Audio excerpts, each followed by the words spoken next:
Blok di Ambalat jadi rebutan, PM Anwar Ibrahim siap habis-habisan, mau tersebut Laut Sulawesi. Perdana Menteri Malaysia Anwar Ibrahim akui siap habis-habisan melindungi wilayah Malaysia yang kini sedang bersengketa dengan Indonesia. Dalam laporan Malaymail, dikutip Tribun Video, ia menegaskan sampai sekarang masih mencoba menegosiasikan wilayah tersebut.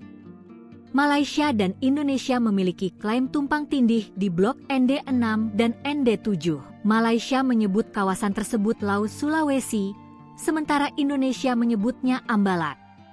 Muhammad Hasan mendesak semua pihak di negerinya untuk menyebut kawasan maritim yang disengketakan di perairan Sabah sebagai Laut Sulawesi, bukan Ambalat. Menurut Hasan, penggunaan istilah Ambalat oleh warga Malaysia dapat digunakan Indonesia sebagai dasar guna memperkuat klaim teritorialnya. Meski ada selisih paham terkait klaim wilayah tersebut, Hasan menjamin bahwa Malaysia akan menangani masalah ini melalui cara damai. Hasan mengaku tak mau masalah tersebut mengganggu hubungan bilateral yang kuat dengan Indonesia.